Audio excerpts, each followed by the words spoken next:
Grandpa, I am at the police station. My stepfather beat me, but he is telling them I attacked him. My mom does not believe me. Those desperate words whispered into the phone at 2 a.m. shattered my world. When I walked into the precinct 20 minutes later, the desk sergeant went pale. He dropped his pen and stammered, "I am sorry.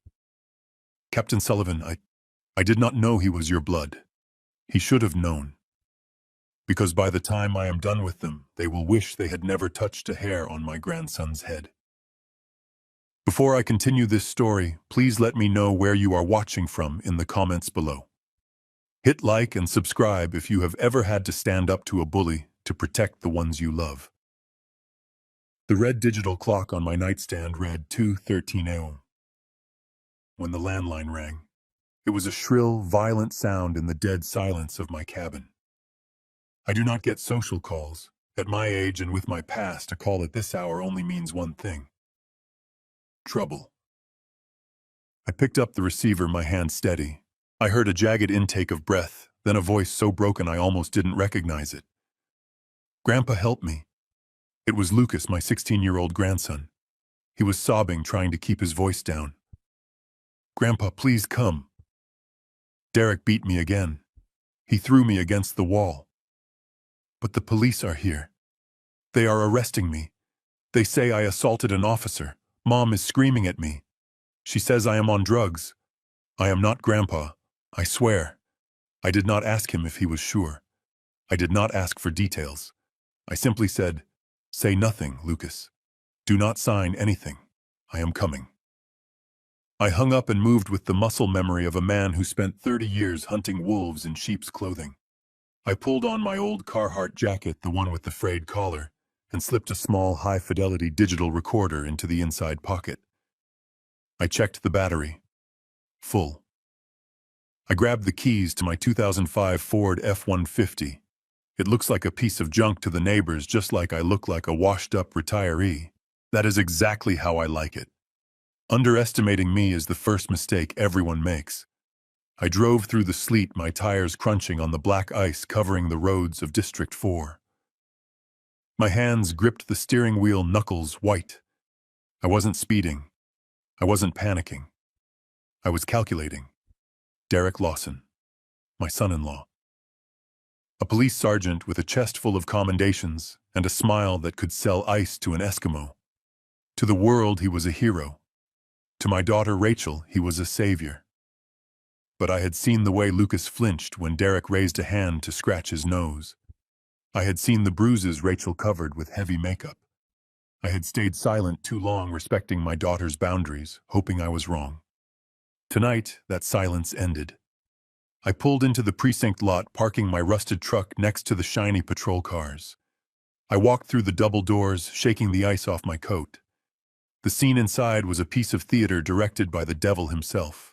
Derek was sitting in the middle of the squad room, holding an ice pack to his nose. He looked tragic, heroic. A few uniformed officers were patting him on the back, offering him coffee. And there in the corner, cuffed to a metal bench, was Lucas. He looked small, shivering in his thin t-shirt. His lip was split and his left eye was swelling shut. Standing over him was my daughter Rachel. She looked frantic, her hair wild, her eyes manic. She was screaming at him. "You ungrateful little animal. You tried to kill him, after everything he has done for us. You are on drugs, aren't you? Tell them what you took. Tell them." I stepped into the light. A young rookie officer I didn't recognize stepped in front of me, hand on his belt. "You can't be back here, old man. This is a restricted area. Go sit in the lobby." I didn't stop. I didn't even look at him. I looked straight at the lieutenant sitting behind the high desk. Lieutenant Miller, a man I had investigated 10 years ago for skimming drug money. He survived that inquiry by the skin of his teeth because a witness disappeared. He knew me. He knew my face. He knew my reputation as the former captain of internal affairs, the man who put more dirty cops in prison than criminals. Miller looked up. The color drained from his face instantly. He stood up so fast his chair knocked over. "Captain Sullivan." The room went silent. The rookie looked confused, glancing between me and his boss. I didn't know, Miller stammered. I didn't know the boy was connected to you. I ignored him and walked straight to Derek. He looked up, his eyes narrowing.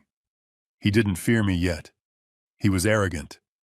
He stood up, puffing out his chest, the badge gleaming on his uniform. Jack, he said, his voice dripping with condescension. This is a family matter. But since you are here, maybe you can talk some sense into your grandson. He came home high as a kite.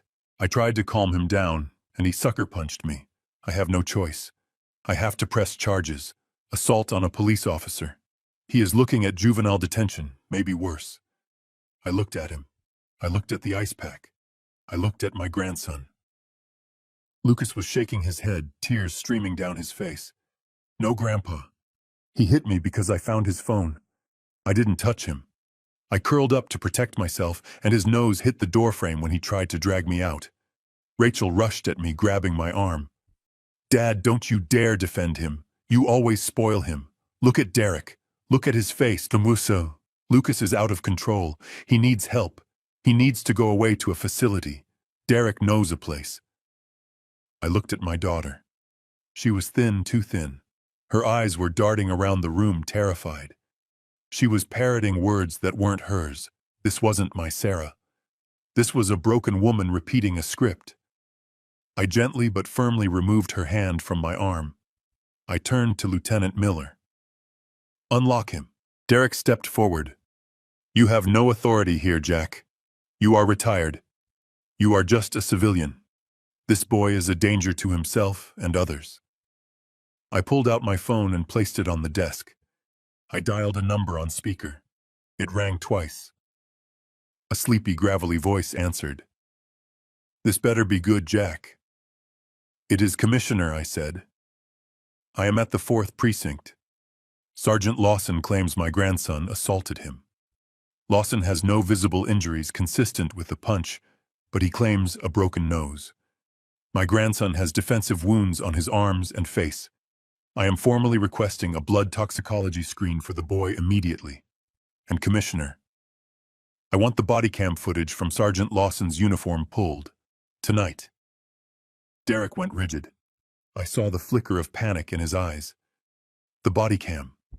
Every officer is required to wear it.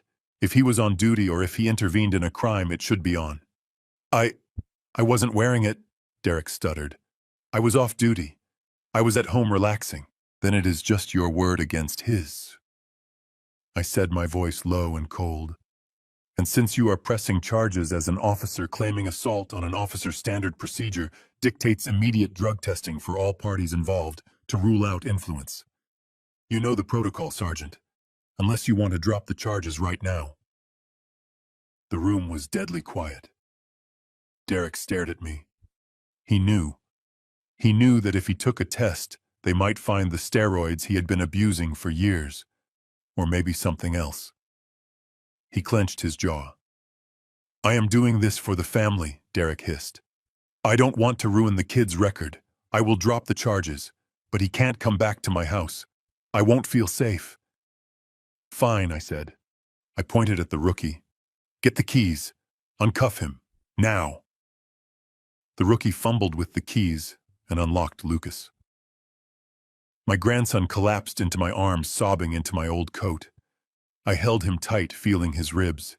He was too skinny. He flinched when I touched his back. Rachel screamed, You are stealing him. You are kidnapping my son. Derek, do something. He is ruining our family. He always does this. He hates us because we are happy. I looked at Rachel. Her face was twisted with a desperation that made my heart ache. She truly believed Derek was the victim. She was so deep in his web of lies she couldn't see the daylight. Rachel, I said softly. Look at your son. Look at his face. He is 16. He weighs 120 pounds. Derek is 200 pounds of muscle. Do you really think Lucas beat him up? He was on drugs, Rachel spat. He has super strength when he is high. Derek told me. I looked at Lieutenant Miller. We are doing the blood test anyway, I said. I am paying for it privately at the hospital. I want a paper trail proving this boy is clean. And Miller, if I find out anyone touched him while he was in these cuffs, I will burn this precinct to the ground with lawsuits. Do you understand me? Miller nodded, swallowing hard. Understood, Captain. Take him. Just take him. I walked Lucas out to the truck. The cold air hit us, but it felt cleaner than the air inside that station. Rachel followed us to the parking lot, grabbing at the door handle as I put Lucas inside. If you take him, don't bring him back, she screamed, tears freezing on her cheeks. You are dead to me, Dad. You and that ungrateful brat. We don't need you. We have money. We have status. You are just a bitter old man in a rusted truck. I started the engine. I rolled down the window and looked at my only child. One day you will wake up, Rachel, and I just pray it is not too late. I drove away, watching her figure shrink in the rearview mirror. She was standing next to Derek, who had come out to put his arm around her. He was staring at my truck, his eyes cold, calculating. He wasn't defeated. He was just regrouping. We drove in silence for a while. The heater rattled, blowing warm air into the cab. Lucas was curled up in the passenger seat, holding his side. Grandpa, he whispered. Did you mean it? About the lawsuits. I meant every word, Lucas. But Mom said, she said you are broke. She said you live in that old cabin because you lost all Grandma's money. She said we have to be nice to Derek because he is the only one who can support us. I gripped the steering wheel. So that was the narrative. Jack Sullivan, the failed, impoverished retiree. It was a good cover. It kept people from asking for loans. It kept greedy relatives away. And it seemed it had kept my own daughter from respecting me. Lucas, I said, your mother is confused. And as for money, let's just say we are going to be fine. We arrived at my cabin. It was simple. Wood stove, exposed beams, old furniture. But it was solid. I made Lucas hot chocolate and sat him down at the kitchen table. Take off your shirt, son, I said gently. I need to see. He hesitated, shame coloring his cheeks. He slowly pulled the t-shirt over his head. I felt the bile rise in my throat. His back was a map of pain. Old yellow bruises, fresh purple welts, and deep red marks that looked like burns. But there was something specific about the bruising on his ribs. They were long, uniform, rectangular marks. No knuckles make marks like that. I know what this is, I murmured. What Lucas asked, his voice trembling. He didn't hit you with his fists, did he? I asked. He used a phone book. Or a towel wrapped around a baton. Lucas looked up, his eyes wide. How did you know? He wraps a wet towel around a wooden rod. He says it teaches me a lesson without leaving marks for the teachers to see. That is a police technique, I said, my voice flat. An old dirty police technique for beating suspects without leaving surface cuts. Derek wasn't just an abusive stepfather. He was a professional torturer. We are going to see a doctor tomorrow, I said. A private one. Not at the hospital where Derek has friends. I have a friend, Dr. Evans. He used to be the medical examiner. He knows how to document this. Grandpa Lucas said, grabbing my hand. Please don't make him madder. He has things on you. What kind of things? He talks on the phone sometimes. He thinks I can't hear. He says he is checking your accounts. He says he is waiting for you to have an accident. He says once you are gone, the trust fund unlocks. I froze. The trust fund. My wife Eleanor had left a substantial trust for Rachel to be distributed when I passed away, or if Rachel turned 40. But there was a clause. If Rachel was deemed incapacitated or under duress, the trustee me could withhold it. I had never told Rachel the amount. I wanted her to build her own life. I thought she believed it was small. Does he know how much is in it? I asked. He told Mom it is just a few thousand, Lucas said. But I heard him tell his friend on the phone that it is the jackpot. He is gambling, Grandpa. Online. I saw his screen. He is losing thousands every week. That is why he beat me tonight. I saw his balance. He is down $200,000. The pieces clicked into place. The abuse, the control over Rachel, the hostility towards me. Derek wasn't just a bad husband. He was a desperate man, a gambler in a hole so deep he couldn't see the sky. And he saw me as the only thing standing between him and a fortune he thought would save him. He had turned my daughter against me to isolate me. He was beating my grandson to break the boy's spirit so he wouldn't talk. And now he was waiting for me to die. I looked at the dark window at the snow falling outside. I wasn't just an old man in a cabin anymore. I was a captain again. And I had a case. Go to sleep, Lucas, I said, standing up. You are safe here. What are you going to do, Grandpa? I walked over to the old grandfather clock in the hallway and opened the bottom panel. Inside, hidden behind the pendulum, was a heavy steel safe. I spun the dial. Click, click, click. The door swung open. Inside lay a stack of thick file folders, a Glock 19 that I kept oiled and ready, and a ledger that contained the details of assets worth $12 million. I am going to verify a few things I said. I didn't sleep that night. I sat in my armchair watching the perimeter cameras I had installed years ago.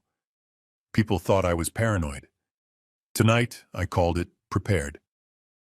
The next morning, the war began. It didn't start with shouting. It started with a knock on my door at 8 a.m. It was 2 deputies from the sheriff's department. Not the city police. The county boys. Derek's friends. Mr. Sullivan, the taller one, said, smirking, "We are here for a welfare check. We received an anonymous tip that you are holding a minor against his will and that you may be suffering from dementia. We need to speak to the boy." I stood in the doorway, blocking their view, my coffee mug in hand. "Do you have a warrant?" I asked. "We don't need a warrant for a welfare check, Jack. Move aside." I took a sip of coffee. "I am not holding anyone. My grandson is here under my temporary guardianship per the agreement made last night at the 4th Precinct. And as for my mental state, I can recite the 4th Amendment backwards if you like. Now, unless you have a court order signed by a judge, you are trespassing. Get off my porch." The deputy stepped forward, his hand resting on his taser. "Don't make this hard, old man. We can take you in for observation. 72-hour psych hold. Easy." They were trying to provoke me. If I resisted, they would arrest me. If they arrested me, they would take Lucas back to Derek. And if Lucas went back to Derek now after talking to me, he might not survive the night. I smiled. It was not a nice smile.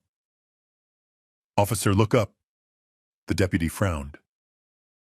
"What? Look up." "To your left. In the birdhouse." He looked up.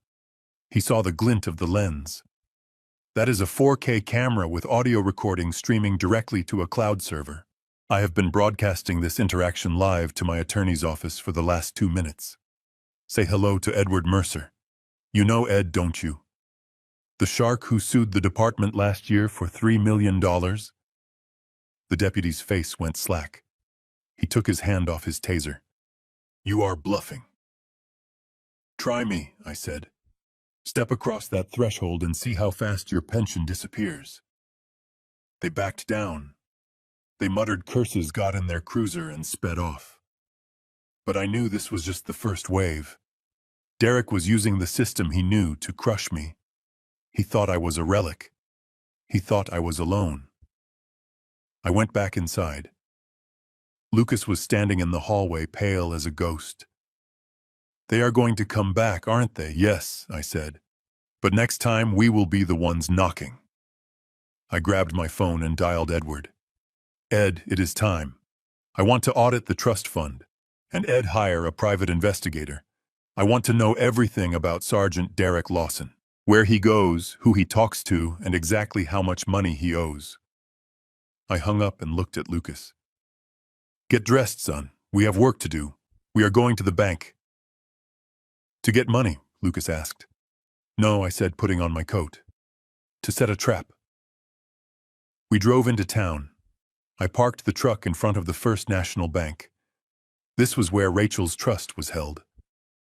I was the trustee, but I had given Rachel access to the interest payments years ago to help with bills.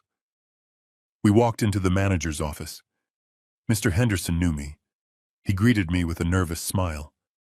Mr. Sullivan, good to see you. Is this about the withdrawal Mrs. Lawson requested? I stopped. Withdrawal, yes. Henderson said, shuffling papers. Your daughter called yesterday. She said you authorized a full liquidation of the trust principal for a medical emergency. She said you were too ill to come in person and that she had your power of attorney. My blood ran cold. They hadn't just planned to get rid of me. They had already started the paperwork. They forged my signature. Show me the document. I said, my voice dangerously calm. Henderson slid a paper across the desk. It was a power of attorney dated 3 days ago. The signature looked like mine, but it wasn't. The loop on the S was wrong. I didn't sign this, I said. Henderson turned white. But the notary seal. It is stamped by Paul Giamatti. He is a reputable notary. Paul Giamatti was Derek's cousin. Freeze the account, Henderson. Right now. If 1 cent leaves this bank, I will own this building. Do you understand? I understand, Jack. I will lock it down. I walked out of the bank, my mind racing. They were desperate. You don't forge a federal document unless you are out of time. Derek's debts must be due. The sharks were circling him, so he decided to feed me to them. As we walked back to the truck, my phone buzzed. A text from Rachel. Dad, please bring Lucas home. Derek is sorry. We are a family. Don't make us call the authorities again. We love you. I stared at the screen. It was a lie. But it was also a plea. She was scared. She was trying to lure me in. Grandpa Lucas asked. I looked at him. I looked at the bruised boy who had been failed by everyone who should have protected him. Lucas, I said, do you trust me? Yes. Good. Because we are going to do something dangerous. We are going to let them think they won. How I am going to rewrite my will, I said loudly, knowing that in a small town walls have ears. I am going to leave everything to Derek. Lucas looked at me like I was crazy. What? It is the only way to get him to show his true face, son. Wolves only attack when they think the sheep is sleeping. And tonight, I am going to play dead. I drove us to the law office of Edward Mercer. But I knew we were being followed. A black sedan had been on my tail since the bank. Derek's friends. Good, I thought. Let them watch. Let them see the old man panic. Let them report back that Jack Sullivan is running around town trying to fix his affairs. Because what they didn't know was that inside Edward's office, we weren't writing a will. We were drafting an affidavit for the FBI. And I was about to offer myself as the bait in a trap that would snap this family's secrets wide open. We arrived at the cabin, and the silence of the woods should have been comforting, but inside the truck, the air was thick with fear. Lucas was shivering, and it was not from the cold. I kept the heater running while I unlocked the front door, my eyes scanning the perimeter cameras automatically. Clear. I ushered him inside and locked the heavy deadbolt behind us. The sound of the lock clicking into place seemed to echo like a gunshot in the small room. I told him to sit on the old leather couch, and I went to the kitchen to wet a cloth. I needed to clean the blood off his face, but more importantly, I needed to see what was happening under that t-shirt. He was holding his left side with a rigidity that terrified me. I walked back into the living room and knelt in front of him. Lucas, I said, keeping my voice low and steady. I need to check your ribs. You are breathing shallow. I reached out slowly, telegraphing my movement so I would not startle him. But the moment my hand brushed the hem of his shirt, he violently recoiled. He scrambled backward on the sofa, pushing himself into the corner, his eyes wide and unfocused. No, he gasped. Don't touch it. Please don't touch it. It wasn't just pain. It was terror. Pure, primal terror. He looked at me, but he didn't see his grandfather. He saw another man coming to hurt him. He saw Derek. I pulled my hand back and sat on the floor, giving him space. I am not him, Lucas. I am never going to hurt you. But if you have internal bleeding, we need to know. He was hyperventilating now. I watched his chest rise and fall in short, sharp hitches. He was guarding his torso like a wounded animal. I knew then that a bag of frozen peas and some aspirin wasn't going to cut it. I needed a professional, but I couldn't take him to the county hospital. Derek played poker with the ER charge nurse every Tuesday night. If I took Lucas there, the medical report would disappear, or worse, it would be twisted to say the boy hurt himself. I stood up and grabbed my keys again. Put your coat back on, son. We are going for a ride. Lucas looked at me with panic. Where? To see an old friend. Someone who knows how to keep his mouth shut and his records private. We drove 40 minutes east, crossing the county line into the next jurisdiction. I watched the rearview mirror the entire way. No headlights followed us. The snow was coming down harder now, blurring the world into shades of gray and black. We pulled into the driveway of a modest ranch house set back from the road. Dr. Henry Evans had been the chief medical examiner for the state for 20 years, almost before he retired. He had seen every kind of evil one human could inflict on another. He owed me his career after I cleared his name in a botched investigation 10 years ago. I rang the bell and Evans answered in his robe. He didn't ask questions. He took one look at Lucas's face and stepped aside to let us in. "Basement Jack," he said. "Bring him down." Evans maintained a small private examination room in his basement for consulting work. It smelled of antiseptic and old paper. He washed his hands and put on gloves, his face settling into a mask of professional detachment. "Up on the table, son," Evans said. Lucas hesitated, looking at me. I nodded. "You are safe here, Lucas. Doc Evans is the best." Lucas climbed up, wincing as he lay back. Evans cut the t-shirt off with medical shears to avoid making Lucas raise his arms. When the fabric fell away, the room went deadly silent. I had expected bruises. I had expected black and blue marks. But Lucas's torso was a pale canvas of nothingness. There were no cuts. No large hematomas. Just a faint redness along the rib cage that looked almost like a sunburn. But Evans knew better. He ran his gloved hands gently over Lucas's abdomen. He pressed lightly on the left flank, and Lucas screamed a sound that tore through my soul. Evans stepped back and pulled a portable ultrasound machine from a cabinet. He squirted the cold gel onto Lucas's side and pressed the wand down. We both looked at the grainy black and white monitor. There, Evans pointed to a dark mass near the kidney. "That is fluid. Blood. He has a renal contusion. And here." He moved the wand up. 2 hairline fractures on the floating ribs. I stared at the screen and then at Lucas's skin. "How is that possible?" I asked, my voice tight. "There is no mark on the skin." Evans turned off the machine and looked at me over his glasses. His eyes were cold and hard. "You know how, Jack. You saw this in the 80s. This is professional work."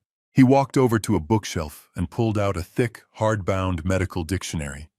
He slammed it onto the metal counter. "If I hit you with a bat, your skin splits and you bruise instantly," Evans said. "But if I put a thick towel over your chest, or if I use a phone book to cushion the blow, the force disperses. The skin stays intact, but the shock wave travels through the soft tissue and crushes the organs against the bone." He looked at Lucas, who was shivering on the table. This wasn't a loss of temper, Jack. This wasn't a man lashing out in a blind rage. This was calculated. He wanted to cause maximum internal damage without leaving a mark that a school nurse or a social worker could see. He wanted the boy to be in agony every time he took a breath, but look perfectly fine on the outside. The realization hit me like a physical blow. Derek Lawson wasn't just a bad father. He was a sadist using his police training to torture a child.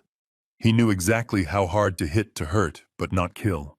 He knew exactly where to strike to hide the evidence. "This is a technique we used to see in interrogation rooms 30 years ago," Evans said quietly. "Before cameras, before accountability. Whoever did this to him knew exactly what they were doing." I looked at my grandson. He was staring at the ceiling, tears leaking from the corners of his eyes silently. He had been living in a war zone. He had been tortured in his own home, and his mother, my daughter, had stood by and watched. Or worse, she had convinced herself he deserved it. "Can you document this?" I asked Evans. "I am writing the report right now," Evans said. "I am taking imaging. I am noting the specific nature of the injuries consistent with blunt force trauma utilizing a dampening agent. This will hold up in court, Jack. This is a felony. Aggravated assault on a minor. Attempted grievous bodily harm." "Do it," I said. Evans worked for another hour. He wrapped Lucas's ribs, gave him a shot for the pain, and handed me a bottle of high-strength anti-inflammatories. "Keep him still," Evans said as we left. "If he urinates blood, you take him to a major trauma center immediately. Do not pass go. Do not call me. Just go. His kidney is on the edge, Jack. One more hit and he would have been on dialysis for the rest of his life." One more hit. The words echoed in my head as I drove us back to the cabin. The snow had stopped, leaving the world frozen and sharp. Lucas fell asleep against the window, the exhaustion and the medication finally taking him under. I looked at his sleeping face lit by the dashboard lights. He looked so much like his mother did at that age. Innocent. Vulnerable. I thought about Rachel. I thought about the little girl I used to carry on my shoulders. I thought about the woman who screamed at me in the police station just hours ago defending a monster. I realized then that I had been fighting the wrong battle. I had been trying to keep the peace. I had been trying to respect their marriage, hoping Derek would settle down, hoping Rachel would come to her senses. I had been playing defense. But you don't win a war on defense. Not against a man like Derek Lawson. Derek thought he was untouchable. He thought he had the badge, the law, and the family on his side. He thought I was just a tired old man with a limited pension and a broken heart. I gripped the steering wheel until my knuckles popped. He was right about one thing. I was tired. I was tired of the lies. I was tired of the fear in my grandson's eyes. But he was wrong about the rest. I wasn't broke, and I wasn't broken. I pulled into the driveway of my cabin. The dark windows stared back at me. This wasn't just a home anymore. It was a fortress. And inside that fortress, I had the resources to burn Derek's world to the ground. I carried Lucas inside and tucked him into the guest bed. I sat there for a moment, listening to his breathing, making sure it was steady. Then I went to my office. I didn't turn on the overhead light. I just switched on the desk lamp. I opened the safe again. I pulled out the ledger. $12 million. Accumulated through 40 years of shrewd investments, quiet living, and the sale of family land that no one knew I owned. I looked at the phone number for Edward Mercer, my attorney. It was 4 a.m. I didn't care. I dialed. Edward picked up on the third ring. His voice was rough with sleep. "Jack, is everything all right?" "No, Ed," I said. "Nothing is all right." I told him everything. I told him about the precinct. I told him about the phone book beating. I told him about the kidney damage. "I want to destroy him, Ed," I said, my voice devoid of emotion. "I don't want to just win custody. I want to strip him of his badge. I want to strip him of his pension. I want him to rot in a cell, and I want him to know it was me who put him there." There was a pause on the line. I could hear Edward shifting, sitting up. The lawyer in him was waking up. "Jack, if we go down this road, it is going to get ugly. He will come after you. He will use every dirty trick he learned on the force. He will use Rachel against you." "Let him try," I said. I want you to hire a forensic accountant, Ed. I want to know where every dime of Rachel's trust fund went. And I want you to find out who Derek owes money to. Cops who beat kids usually have other vices. Lucas said he is gambling. Find the bookie. Find the debt. I am on it, Jack Edwards said. But be careful. A cornered animal bites. I hung up. I sat there in the pool of yellow light staring at the wall. Derek Lawson had made a fatal mistake. He thought violence was power. He thought fear was control. He didn't know that he had just handed me the weapon I needed. He had beaten my grandson, and in doing so, he had signed his own death warrant. Not a physical death. That would be too easy. I was going to dismantle his life piece by piece, brick by brick, until he was left with nothing but the shame of what he had done. I walked to the window and looked out at the snowy drive. Let them come, I whispered to the darkness. Let them come. Lucas sat at my kitchen table, pushing a piece of toast around his plate.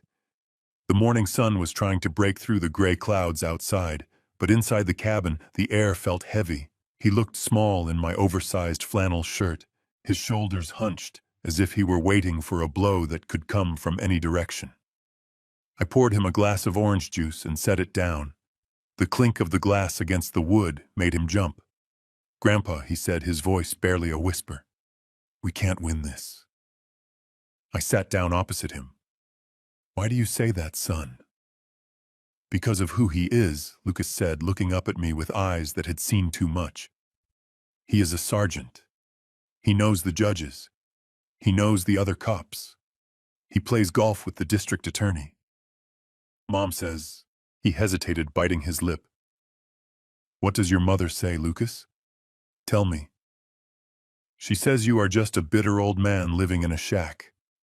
She says you squandered everything Grandma left. She told me that if I came to you, I would starve because you can barely feed yourself.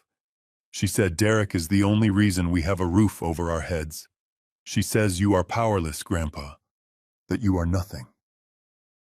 I felt a cold fire ignite in my chest. It wasn't anger at the boy. It was a profound sadness for my daughter. Rachel had bought into the lie so completely that she had become its primary enforcer. She measured a man's worth by the shine of his car and the size of his house. She didn't understand that a house built on debt is just a prison with nice curtains. I stood up and cleared the plates. Lucas watched me, his anxiety radiating off him in waves. Do you believe her? I asked. I don't know, Lucas admitted. I know you are good, Grandpa. But good doesn't beat powerful, does it? In the movies, the rich guy always wins. And Derek, he has so much money. He buys Mom whatever she wants. He has a new truck. He has the boat. I chuckled, a dry, humorless sound. He has payments, Lucas. He has a lease on the truck, a loan on the boat, and a mortgage on the house that is probably underwater. He doesn't own things. Things own him. I walked over to the pantry door. Come with me. Where are we going? Downstairs. I opened the pantry door, revealing a narrow set of wooden steps leading into the basement. It wasn't a finished basement with carpets and a pool table. It was a workspace. It smelled of sawdust oil and cold earth. It was where I fixed things, where I kept my tools, where I kept my life. Lucas followed me down his steps, tentative. I pulled the string for the single overhead bulb. The light swung, casting long shadows across the workbench cluttered with parts. In the corner sat an old, heavy gun safe. It was scratched, and the paint was peeling on the side. It looked like something I had picked up at a scrapyard. Mom says you keep old newspapers in there, Lucas said, pointing to the safe. She says you are a hoarder. I walked over to the safe. It was a relic, a Mosler model from the 50s, heavy enough to sink a ship. I spun the dial. Left, right, left. The tumblers clicked with a precision that belied the safe's rugged exterior. I grasped the heavy iron handle and cranked it. The bolts retracted with a heavy thud. I swung the door open. There were no newspapers. There were no stacks of gold bars or bundles of cash like you see in the movies. There were just rows of metal file boxes organized and labeled. I pulled out the first box and set it on the workbench. I opened it and took out a sheaf of papers. "Do you know what this is?" I asked, handing him a document. Lucas squinted at the paper. "It says Deed of Trust. For the shopping center on 4th Street. I own the land under that shopping center," I said. "I bought it in 1982 when it was just a cornfield. I lease it to the developers. Every month they pay me rent." I pulled out another file. "And this. Stocks." Lucas read. "Blue chip, tech, energy." "I bought these when everyone else was selling," I said. I didn't panic. I held them. I kept pulling out files. Municipal bonds, treasury notes, ownership stakes in 3 local manufacturing plants. The paperwork for this cabin and the 400 acres of timberland that surrounded it all, paid for in cash 30 years ago. Lucas looked from the papers to me, his mouth slightly open. "I don't understand," he said. "If you have all this, why do you drive that old truck? Why do you wear that coat? Why do you live here?" I leaned against the workbench, crossing my arms. "Because wealth is quiet, Lucas. Rich is loud, poor is loud. Wealth whispers. I live this way because I like it. I like simple things. I like knowing that if the world ends tomorrow, I can chop my own wood and grow my own food. But there is another reason." I looked him in the eye. "I live this way to filter people out." Filter people. When you look like you have nothing, the people who stay by your side are the ones who really care about you. They are the ones who love Jack Sullivan, the man, not Jack Sullivan, the checkbook. I took a breath, the pain of the truth hitting me again. "Your mother, she failed that test.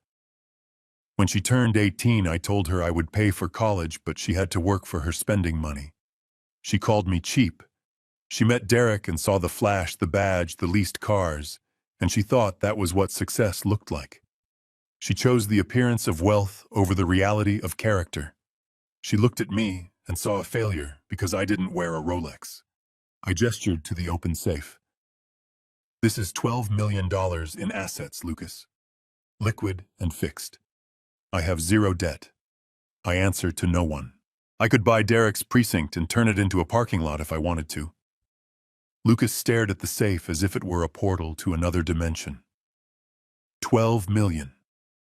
"I am telling you this for 2 reasons," I said, closing the file box. "First, I need you to stop being afraid that we can't afford a lawyer. We can afford an army of lawyers. We can afford the kind of lawyers who eat judges for breakfast. And the second reason."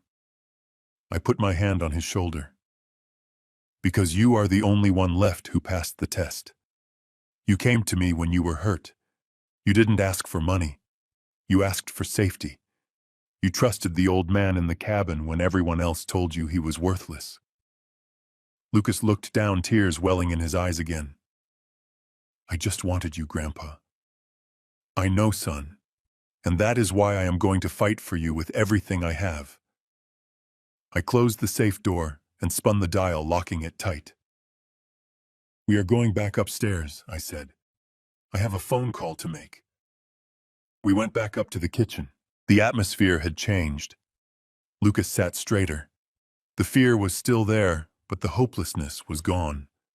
He realized he wasn't hiding behind a fragile old man. He was standing behind a fortress. I picked up my phone and dialed Edward Mercer's private line. It was Sunday morning, but Ed would be awake.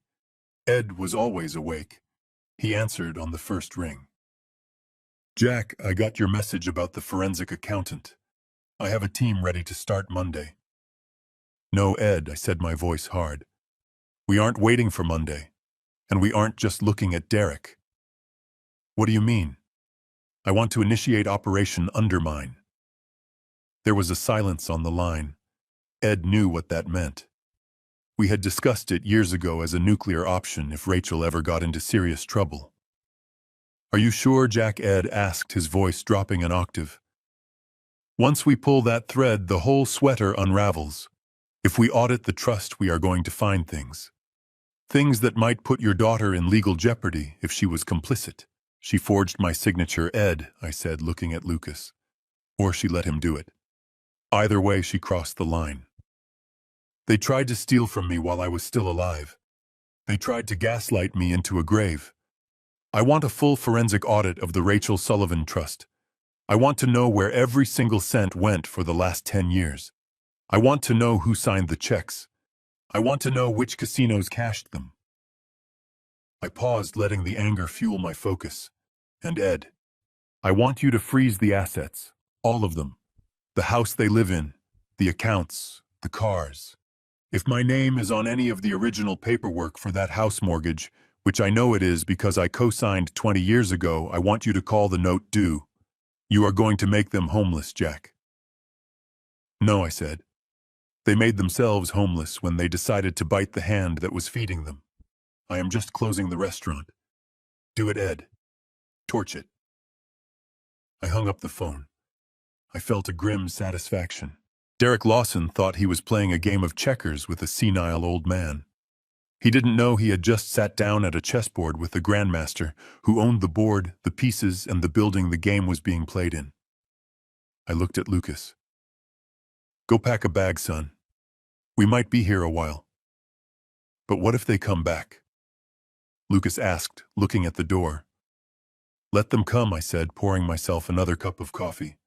I want them to come, because when they do, they are going to find out that the old man's pockets are deep and his memory is long. And I have a few receipts I have been dying to show them. Information is ammunition, and in a war against a crooked cop, you need enough ammo to level a city block. I left Lucas sleeping soundly, his ribs wrapped and his belly full, and drove my truck into the city. It was a Sunday, but the people I needed to see did not observe the Sabbath. They observed the flow of data and the whisper of secrets. I pulled into the alley behind a nondescript electronics repair shop in the industrial district.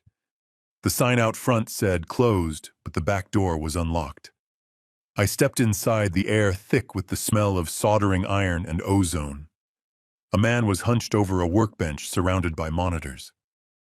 Mickey. He used to be intelligence for the state police before he realized he had a conscience, and the department didn't. He was the best white hat hacker I knew, and he owed me his freedom. Jack, he said without turning around. You look like hell. I feel like it, Mickey. Did you find what I asked for? Mickey spun his chair around. His face was grim, illuminated by the blue light of the screens. He didn't offer me coffee. He knew I wasn't here for pleasantries. I dug deep, Jack. I went through the back doors of the offshore servers. I cracked the encrypted logs of the casinos. You are not going to like this. Show me. He pulled up a spreadsheet on the main monitor. It was a list of transactions. Dates, times, amounts. The numbers were staggering. Your son-in-law has a problem, Mickey said. A big one. He is playing on a site hosted in Malta. Unregulated. High-stakes poker and sports betting. Look at this column. I leaned in. The losses were in red. 5,000, 10,000, 20,000 on a single Sunday night football game. Total debt, I asked. $212,000, Mickey said. And that is just the principal. These guys charge shark rates. With Vigorish, he is looking at $250,000 easy. And he is past due, Jack. They cut him off 3 days ago. That is why he is desperate. The collectors for these sites don't send letters. They send guys with baseball bats. That explained the urgency. That explained why he beat Lucas for finding his phone. He was terrified the boy would see the threatening texts. It explained the rush to liquidate the trust. Speaking of the trust, Mickey said, clicking a new tab. This is the audit of the account your wife set up for Rachel. I braced myself. I knew it was bad, but I wasn't prepared for the reality. The screen showed a graph that looked like a cliff dive. 10 years ago, the account held $300,000. Today, the balance was $492.16. Where did it go? I whispered. Everywhere, Mickey said. He didn't take it all at once. He bled it dry. Over 5 years, he made transfers to a shell company called DL Consulting. It sounds legitimate, right? But look at the expenditures of the shell company. He pulled up another window. Lease payments on a Porsche, payments to a luxury watch dealer, and this.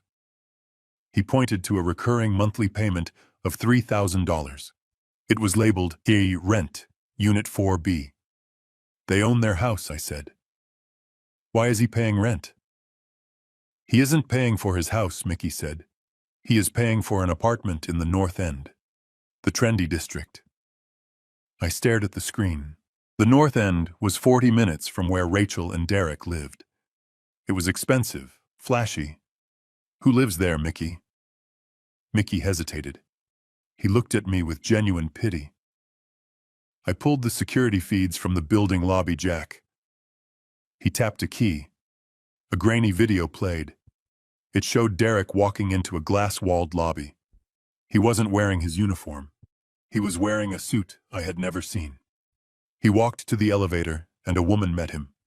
She was young, maybe 25, blonde, beautiful in a way that costs a lot of money to maintain. She threw her arms around his neck and kissed him.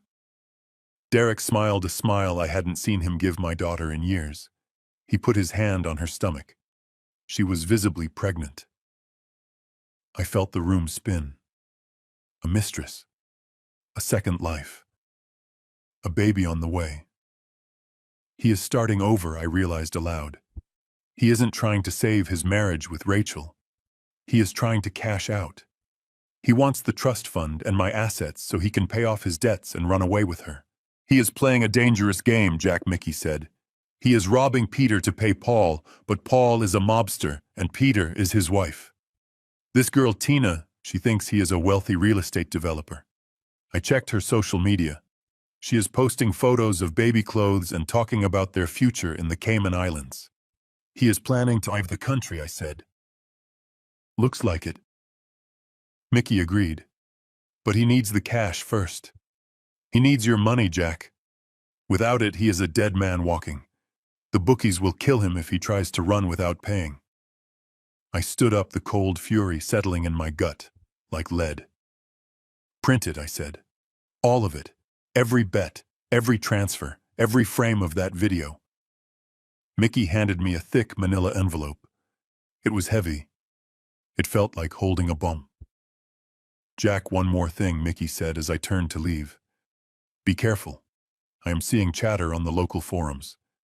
Derek isn't just hiding. He is attacking. What do you mean? Check Facebook. I didn't have Facebook.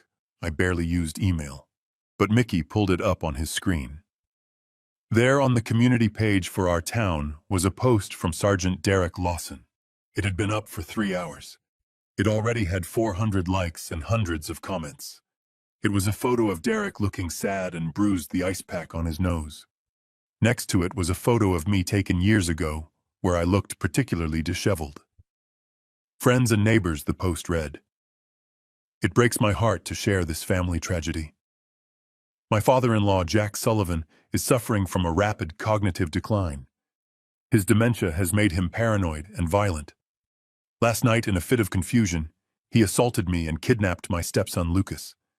He has convinced the poor boy that we are the enemy. We are terrified for Lucas's safety. Jack has guns in that cabin and he is not in his right mind. Please, if you see them, do not approach. Call the sheriff immediately. We just want our boy home safe.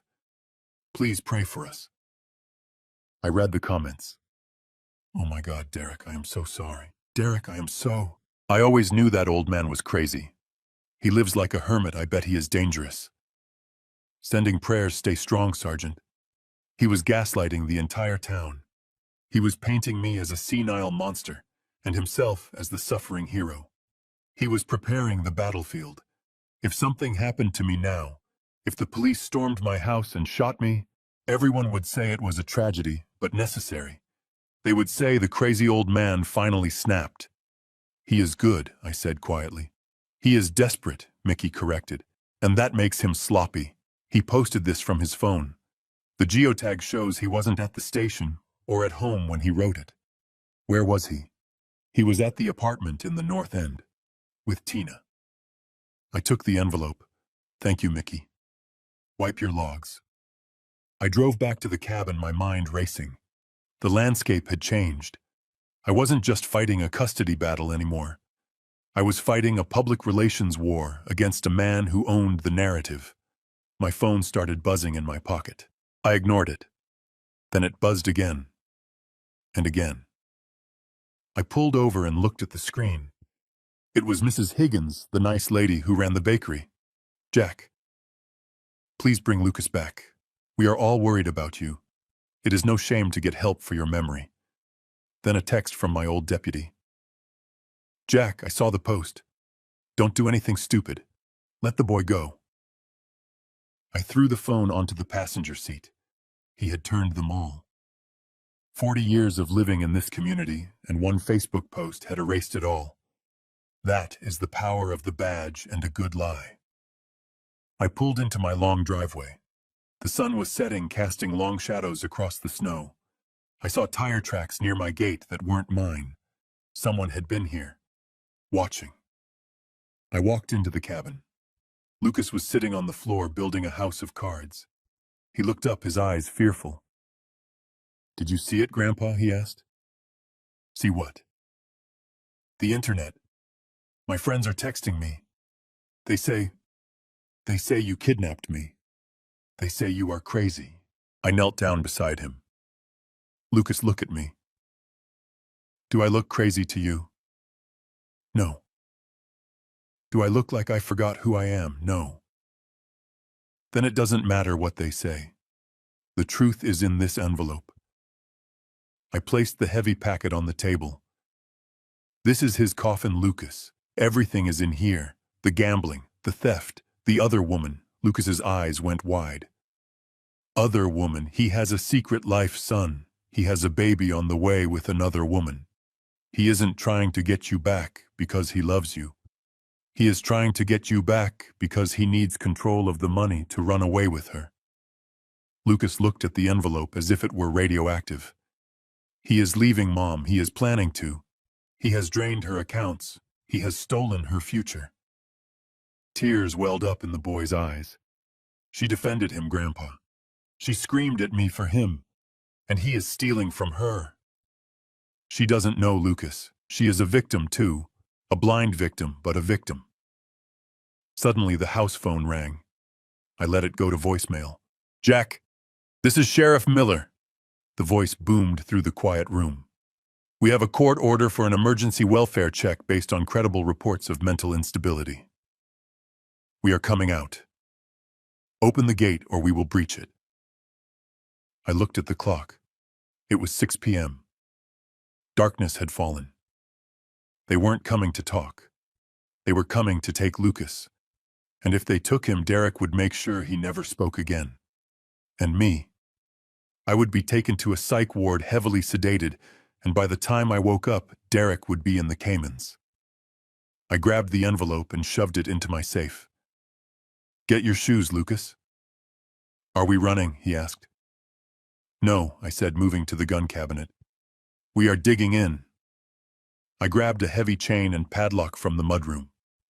I went out to the front gate and locked it. It wouldn't stop them for long, but it would buy us time.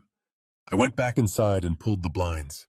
I turned on the exterior floodlights, illuminating the yard like a prison yard. Then I called Edward Mercer. Ed, they are coming. The sheriff.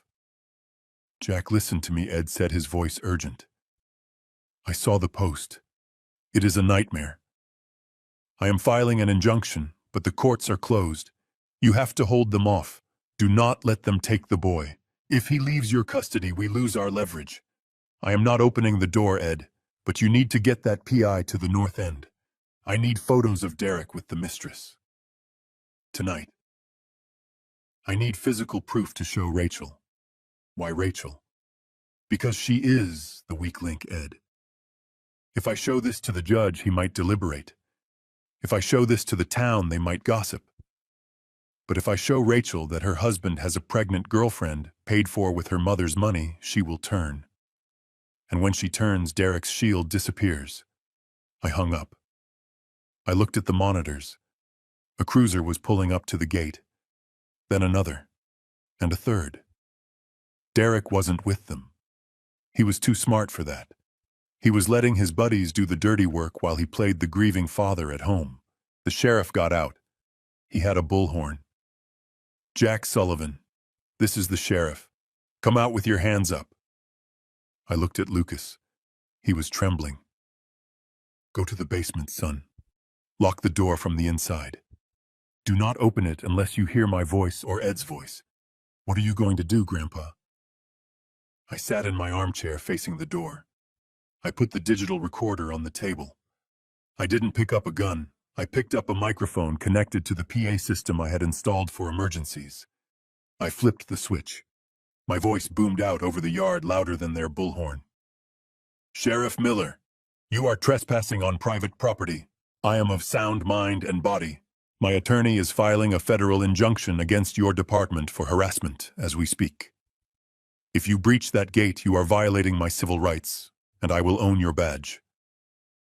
I paused, watching the monitor. The deputies hesitated.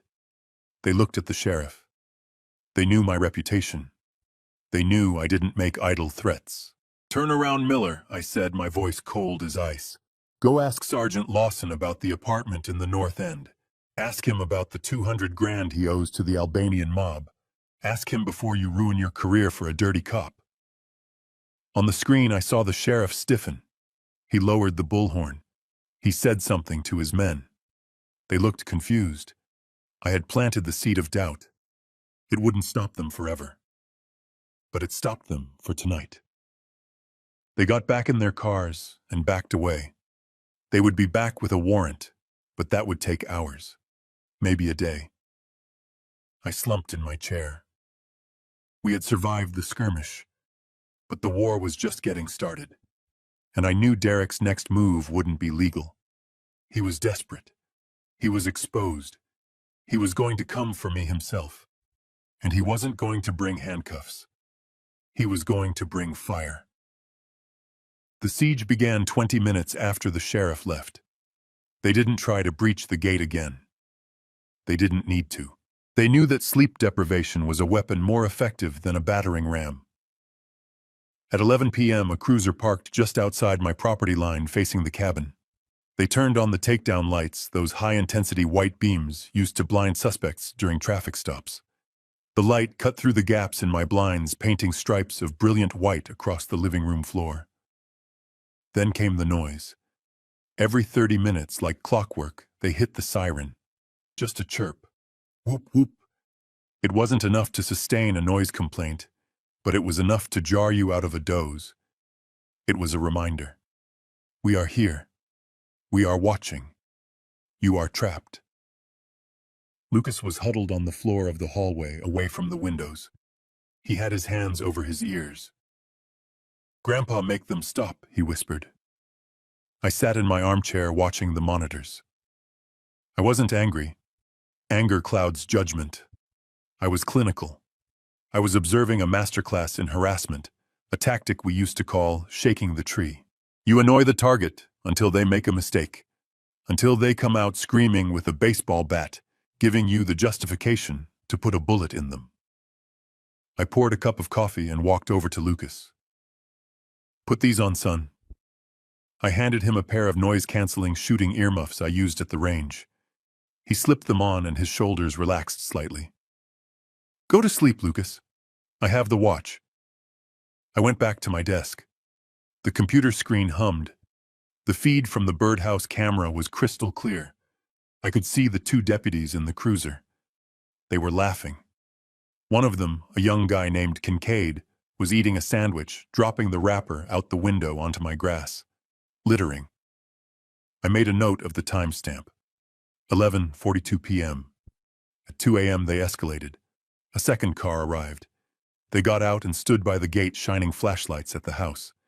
Mr. Sullivan, one of them, shouted through a megaphone. "This is a welfare check. We received a report of a gas leak. Please come to the door." It was a lie. A clumsy, obvious lie. If there was a gas leak, they would have called the fire department. They were trying to bait me. They wanted me to open the door to argue so they could claim they smelled alcohol on my breath or saw a weapon. They wanted to create probable cause out of thin air. I didn't move. I took a sip of coffee and clicked the Save Clip button on my recording software. At 3:15 a.m., Kincaid unzipped his pants and urinated on my fence post. I zoomed in. The resolution on the 4K lens was unforgiving. I captured his face, his badge number, and the stream hitting my property. Indecent exposure. Official misconduct. It was gold. By dawn, they had rotated shifts. A new car was there, but the tactics were the same. They were isolating us. No delivery trucks could get in. No friends could drive up. We were under a soft blockade. They wanted me to feel alone. They wanted me to feel the weight of the state crushing down on my little wooden cabin. But isolation works both ways. While they were keeping the world out, they were locking themselves in with a man who had spent 30 years building cases against people smarter than them. I spent the morning editing. I didn't just dump raw footage. I curated it. I built a timeline. Exhibit A, 11:00 p.m. Use of excessive lighting to harass a private residence. Exhibit B, 2:00 a.m. False reporting of emergency services. Exhibit C, 3:15 a.m. Public urination by a uniformed officer. I synced the audio. The laughter of the deputies was crisp. Look at the old freak's house. Bet he's dead in there already. Their cruelty was casual, comfortable. It was the banter of men who believed they were untouchable because they wore the same uniform as the sheriff. I compiled the video file. It was 10 minutes of damning evidence. It wasn't just harassment. It was a misuse of public resources. While they were sitting in my driveway playing games, calls in the county were going unanswered. They were burning gas, overtime pay, and manpower to terrorize a grandfather and a child. I opened my secure email client. I didn't send it to the sheriff. That would be useless. You don't complain to the wolf that the pack is hunting you. I typed the subject line, how your tax dollars are being used to harass a senior citizen and a minor. I added the recipients. First, the Internal Affairs Division of the State Police. My old office. The current captain, a woman named Sarah Jenkins, was a hard-nosed proceduralist who hated local yokels giving the badge a bad name. She would see this and see a liability lawsuit waiting to happen. Second, I added the email addresses of the 3 biggest news stations in the state. Investigative reporters love a bully story, especially one with video. Third, I added the editor of the local town gazette. I hit send. The file uploaded. 100% sent. I leaned back in my chair and stretched. The siege was still happening outside, but the mortar round I had just fired was arching through the digital sky, silent and deadly. Lucas walked into the office, rubbing his eyes. He had taken off the earmuffs. "Are they still there?" he asked. "Yes," I said, "but not for long." "Why did you call someone?" "I called everyone Lucas." I went to the kitchen and started making breakfast. Bacon, eggs, toast. The smell filled the cabin, chasing away the stale scent of anxiety. I wanted Lucas to feel normal. I wanted him to see that his grandfather wasn't cowering in the dark. At 9:00 a.m., my phone began to ring. It was a blocked number. I didn't answer. Then it rang again, and again. Then the landline rang. I picked it up and put it on speaker. "Mr. Sullivan, this is heavy breathing. This is Karen from Channel 5 News. We received an anonymous tip and a video file. Are you the Jack Sullivan in the video?" I pitched my voice to sound frail, terrified. Yes, that's my house. They've been there all night. My grandson is terrified. We don't know why they are doing this. We are afraid to come out. Mr. Sullivan, we are sending a van. We are on our way. Do not come out until we get there." I hung up and smiled at Lucas. "Showtime, son." 20 minutes later, the dynamic outside changed. I watched on the monitor as a news van with a satellite dish pulled up to the gate right behind the patrol car. A reporter jumped out with a cameraman. They pointed their lens not at my house, but at the deputies. The deputies panicked. I saw Kincaid holding his hand up to block the camera, shouting. He was used to being the one holding the power. Suddenly, he was the subject.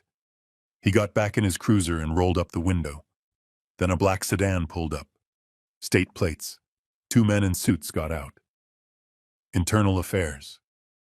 They tapped on the cruiser window. Kincaid opened the door looking like he was about to vomit. I watched them talk. The IA agents pointed at my house, then at the puddle where Kincaid had relieved himself. Kincaid's head dropped. The cruiser reversed, executed a 3-point turn, and sped away. The news crew filmed them fleeing. The siege was broken, not by force, but by sunlight. I unlocked the front door and stepped out onto the porch, holding Lucas's hand. The news crew rushed the gate. Mr. Sullivan, can you tell us what happened? And I walked to the gate and unlocked it. I looked into the camera lens. I didn't look frail anymore. I looked angry. My name is Jack Sullivan, I said, my voice carrying in the cold morning air. I served this state for 30 years, and last night men wearing the uniform I used to respect terrorized my home because I dared to protect my grandson from an abuser who hides behind a badge. The reporter thrust the microphone closer. Who is the abuser, Mr. Sullivan? I looked straight down the lens, knowing that somewhere in a house bought with stolen money, Derek Lawson was watching. His name is Sergeant Derek Lawson, I said, and he picked the wrong family to hurt. I didn't answer any more questions. I took Lucas back inside and locked the door. The news crew stayed filming the house, filming the tire tracks, filming the evidence. They were my security detail now. No cop would dare touch us while the cameras were rolling. But I knew this was a temporary victory. I had embarrassed them. I had shamed the department. Derek wouldn't be able to use his friends anymore. He was radioactive. The sheriff would distance himself to save his own career. Derek was alone now, just like he tried to make me. And a man like Derek, stripped of his power, stripped of his allies, and cornered by debt, would not surrender. He would snap. I went to the basement and checked the inventory in the safe. The next phase was coming. Derek would try to get to Rachel. He would try to use her as a shield or a weapon. I needed to get to her first. I needed to break the spell he had cast over her. I pulled out the file on the North End apartment, the photos of the mistress, the pregnant belly. Lucas, I called out. Yeah, Grandpa, get your coat. We are going to pay your mother a visit, and we aren't going to knock. But Derek is busy trying to explain to his boss why he is trending on Twitter, I said. He won't be home. We got back in the truck. The road was clear. The blockade was gone. I drove toward the suburbs, toward the house that debt built. I had the truth in a manila envelope on the seat beside me. It was time to deliver it. Not to the police, not to the press, but to the one person who had the power to destroy Derek from the inside out. His wife. The courthouse steps were slick with melting snow as Edward Mercer and I walked up them at 9 in the morning. I carried a leather briefcase that felt heavier than it looked, not because of the weight of the paper inside, but because of the weight of the secret I was about to reveal. For 40 years, I had guarded my financial privacy like a state secret. I lived in denim and flannel driving trucks until the wheels fell off, letting the town whisper that Jack Sullivan was just another pensioner scraping by. It was a shield that kept the leeches away. But today, I was dropping that shield. I was turning myself into the biggest target in the county because it was the only way to save my grandson. We reached the clerk's office. The fluorescent lights hummed with a headache-inducing buzz. I pulled the thick document from my bag. It was a petition for full legal custody of Lucas Sullivan. Attached to it as Exhibit A was a sworn financial affidavit. Edward looked at me one last time before we handed it over. Jack, once this is filed, it becomes public record in the context of the hearing. Derek's lawyer will see it within the hour. There is no putting the toothpaste back in the tube. File it. Ed, I said, my voice flat. The clerk stamped the papers. Thud. Thud. The sound was final. I looked at the number on the bottom line of the affidavit. $12,450,000. It was a number that could buy freedom, but it was also a number that could buy a lot of trouble. We walked back out into the cold air. Now we wait, I said. Wait for what? Edward asked, lighting a cigarette. To see if a starving dog prefers the bone or the steak. We didn't have to wait long. We went back to my cabin where Lucas was nervously pacing the living room. He had seen the news report from the morning, but he was still terrified that the police would return. They won't come back today, son, I told him. Not after the media circus. They are regrouping. At noon, Edward's phone rang. He put it on speaker. It was the court-appointed mediator, Mr. Mercer. We have received your filing. I have forwarded the financials to the respondents' counsel. They are requesting a recess on the emergency hearing. Edward looked at me and raised an eyebrow. A recess. Usually in custody battles, the opposing side fights tooth and nail for an immediate return of the child. Yes, as the mediator continued. Mr. Lawson's attorney says that in light of this new information regarding Mr. Sullivan's resources, they want to explore an amicable resolution. They suggest a family conference. I smiled a cold, humorless smile. The bait had been taken. Derek Lawson, the man who was drowning in $200,000 of gambling debt, the man who was leasing a luxury apartment for a mistress he couldn't afford, had just seen the lifeboat. He had looked at that affidavit and realized that fighting for Lucas was small potatoes. Why fight over a teenage boy who eats your food and takes up space when you could fight for control of the $12 million fortune of a senile old man? Tell them we are open to talking, I said to Edward. But on my terms. We hung up. He took the bait. Lucas, I said, he doesn't want you anymore. He wants the money. Lucas looked confused. But how does that help us? Because a greedy man makes mistakes, son. An angry man is dangerous, but a greedy man is predictable. He is going to stop trying to hurt us and start trying to charm us. Or worse, he is going to try to control us. 2 hours later, my cell phone rang. It was Rachel. I stared at the screen.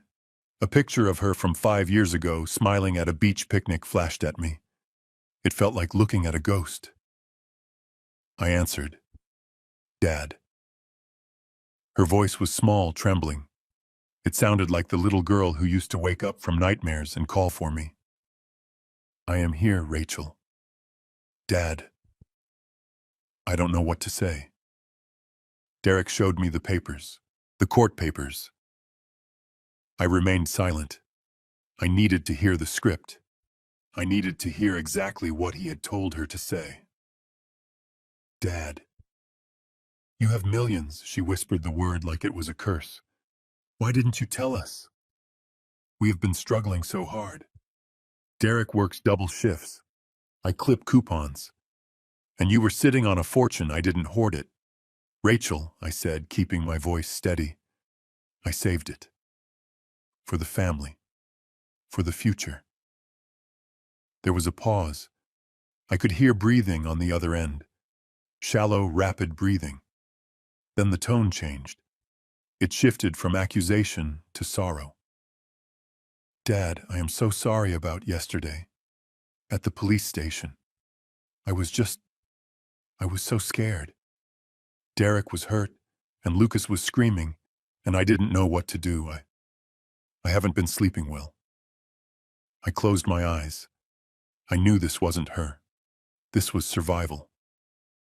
It is okay, Rachel. No, it isn't. I treated you terribly. And I miss you, Dad. I really miss you. Things aren't good. My grip on the phone tightened. This was the pivot. What do you mean things aren't good? She lowered her voice to a whisper. Derek. He has a temper, Dad. You were right. He scares me sometimes. I think I want to leave him. My heart hammered against my ribs. Part of me, the father part, wanted to jump in the truck and drive through the front door of her house to rescue her. But the detective part, the cold, analytical part, that had survived 30 years on the force, knew better. This was too fast. Yesterday she was screaming that I was a monster. Today she wants to leave her husband. Just hours after he found out I was a multimillionaire, Derek was listening. I was sure of it. He was probably sitting right next to her, holding her hand, or holding something else, prompting her. This was the play. Get the old man to trust you. Get him to let his guard down. Get him to sign over control or assets to help his poor, struggling daughter escape her bad marriage. Rachel, I said, slowly testing the waters, if you want to leave him, you can come here. Right now. The gate is open for you. I can't just leave, she sobbed. He controls everything, Dad. The accounts, the car. If I leave, he will find me. He will hurt me. I need a plan. I need resources. There it was. Resources. What do you need, Rachel? We need to talk, she said. In person. Not here. Somewhere safe. Can we meet? Just you and me, please, Dad. I need my father. It was a trap, a bright neon trap with flashing lights. Derek wanted me out in the open, or he wanted me isolated with Rachel where he could exert pressure. Where do you want to meet? There is that old diner on Route 9, she said. The Starlight. Tonight, at 8, please, Dad, don't tell anyone. If Derek finds out I am meeting you, he will kill me. I looked at the clock. It was 4 p.m. Okay, Rachel. 8 o'clock. The Starlight. Come alone. I promise. She hung up. I put the phone down on the kitchen table. Lucas was watching me, his eyes wide with fear. She is lying, isn't she, Grandpa? Yes, son, I said. She is lying. Then why are you going? Because she isn't lying about one thing, I said, standing up and walking to the window. She is scared. He is forcing her to do this. He is using her as bait to lure me out. So don't go, Lucas pleaded. It is a trap. I know it is a trap, Lucas, but a trap only works if the animal doesn't know it is there. If you know the trap is there, you can use it to catch the hunter. I turned to him. Derek thinks he is smart. He thinks he sees Altai's a lonely old man desperate to reconnect with his daughter. He thinks I will bring a checkbook and a hug. What will you bring? I walked to the closet and pulled out my old Kevlar vest. It was heavy, stiff with age, but still functional. I put it on under my flannel shirt. It was bulky, but my coat would hide it. I am going to bring an end to this, Lucas. I called Edward Mercer. Ed, the meeting is set. Route 9 Diner. 8 p.m. Do not go alone, Jack Ed warned. I am not going alone. I want you to call your contact at the FBI field office, the one who owes you for the RICO case last year. Tell him we have a situation involving a corrupt officer, interstate wire fraud, and potential kidnapping. Tell him I am going to wear a wire. Jack, that is high risk. If he searches you, he won't search me, Ed. He is arrogant. He thinks he owns me. And besides, I am not going to wear a standard wire. I hung up and went to my electronics drawer. I pulled out a small black device no bigger than a button. It was a live-streaming GPS tracker with audio. I sewed it into the lining of my coat collar. Then I went to the safe. I took out the envelope with the evidence. The photos of the mistress, the gambling debts, the stolen trust fund records. I wasn't going to the diner to negotiate. I was going to give Rachel the one thing Derek couldn't control. The truth. I was going to show her exactly who she was married to, and I was going to do it while Derek watched from the shadows, because I knew he wouldn't be far away. He would be in the parking lot, or in a booth nearby, making sure she stuck to the script. I looked at Lucas. Lock the doors when I leave. Monitor the cameras. If the feed cuts out, you call Ed immediately. You are coming back, right? Grandpa, I put my hand on his head. I promise, son. I am just going to get your mother back. I walked out to the truck, the cold night air biting at my face. The Starlight Diner was 10 miles away. 10 miles to drive into the jaws of a wolf who thought he had finally cornered his prey. But Derek had forgotten the most important rule of the street. Never corner a man who has nothing left to lose but his family. I started the engine. The headlights cut through the darkness, illuminating the snowy road ahead. I touched the envelope on the passenger seat. It was time to feed the wolf, but this meal was going to choke him. I stepped into the darkness. "I am here, Derek," I called out, my voice echoing in the vast, empty space. "Let her go." A floodlight snapped on, blinding me. I raised my hand to shield my eyes. "Step forward." Jack Derek's voice boomed from the shadows. "Hands where I can see them." I walked into the light, and the play began. The rain hammered against the metal roof of the warehouse, creating a deafening industrial rhythm that isolated us from the rest of the world. I let my shoulders drop and allowed a wheezing cough to rattle my chest. I needed to look smaller.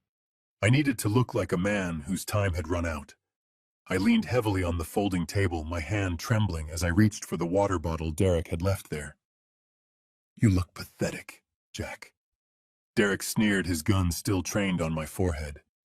"The great Captain Sullivan, the terror of the precinct. Look at you now, just a scared old man trying to buy another 5 minutes of life." I took a sip of water, letting it spill down my chin slightly. I wiped it away with a shaking hand. I needed him to talk. The camera on my chest was recording, but a visual wasn't enough. I needed the audio. I needed a confession so vile and so complete that no lawyer could ever spin it. I needed him to hang himself with his own arrogance. "Why, Derek?" I wheezed, my voice thin and raspy. "I understand the money. Everyone wants money. But why the boy? Why Lucas? He is a child. He looked up to you." Derek laughed. It was a cold, hollow sound that bounced off the steel walls. He stepped closer, invading my personal space, smelling of sweat and expensive cologne. He didn't look up to me, Jack. He looked at me like I was an intruder. From the day I moved in, that kid was a constant reminder of Rachel's baggage. He is weak, soft. He sits in his room reading books and playing games. He doesn't have a killer instinct. "And that justifies beating him with a phone book?" I asked quietly. "That justifies crushing his kidney." "It wasn't just about discipline," Derek said, his eyes lighting up with a twisted sort of pride. "It was stress relief, Jack. You know the job. You know the pressure. You come home after a shift of dealing with the scum of the earth, and you need to hit something." And there he was, always watching me with those big, judging eyes. It felt good to put him in his place. It felt good to see the fear. It made me feel like the king of my own castle. I looked past him at Rachel. She was staring at him, her mouth taped shut, but her eyes wide with a horror that was absolute. She was hearing her husband admit that he tortured her son, not for correction, but for pleasure. And the oath I asked, pressing him further. "You swore to protect and serve. How did you go from a rookie with potential to a man who owes the Albanian mob 200 grand? Derek paced back and forth, the gun swinging casually at his side. He was enjoying this. He was enjoying his monologue. He thought he was writing the final chapter of his biography. "The oath is a fairy tale for civilians, Jack. You know that. The system is rigged. I just decided to stop being a sucker. Why should I bust my hump for 80 grand a year while the dealers make millions? I just took my cut." "What cut?" I asked. He stopped pacing and looked at me, his expression almost pitying. "The evidence locker, Jack. The drug busts in District 4. You remember the Martinez case last year? The missing kilo of cocaine. That wasn't a clerical error. That was my down payment on the Porsche. And the domestic disputes. You can make a lot of problems go away for the right price. I have taken cash from wife beaters to lose the paperwork.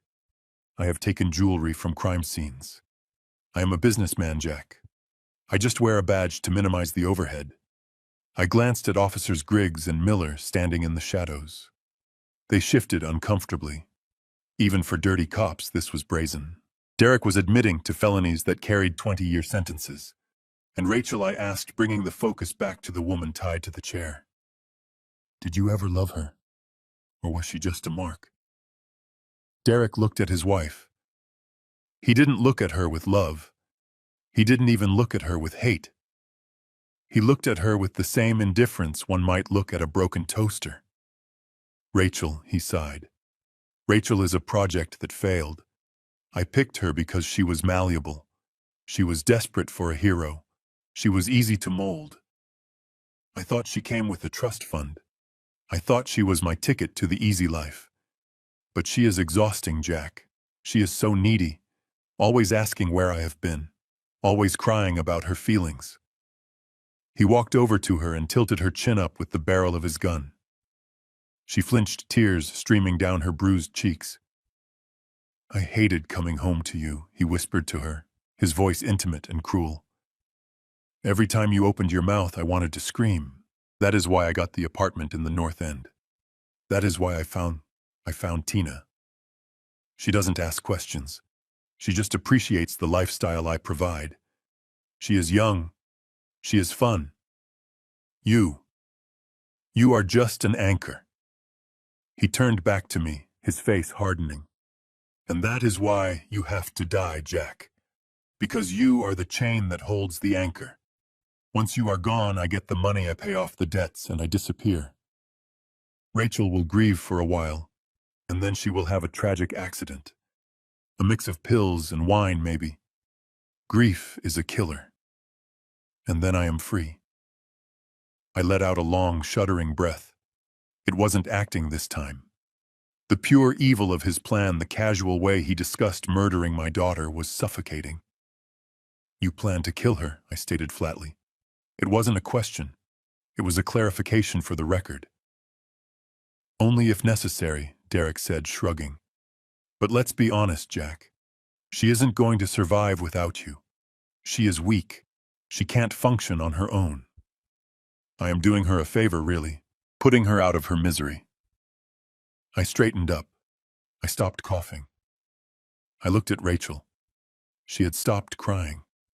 The terror in her eyes had been replaced by something else, something vacant. It was the look of a person whose entire reality had shattered. The man she had defended against her own father, the man she had chosen over her own son, had just confessed that he viewed her as nothing more than a disposable obstacle. Rachel, I said, my voice cutting through the sound of the rain. Did you hear him?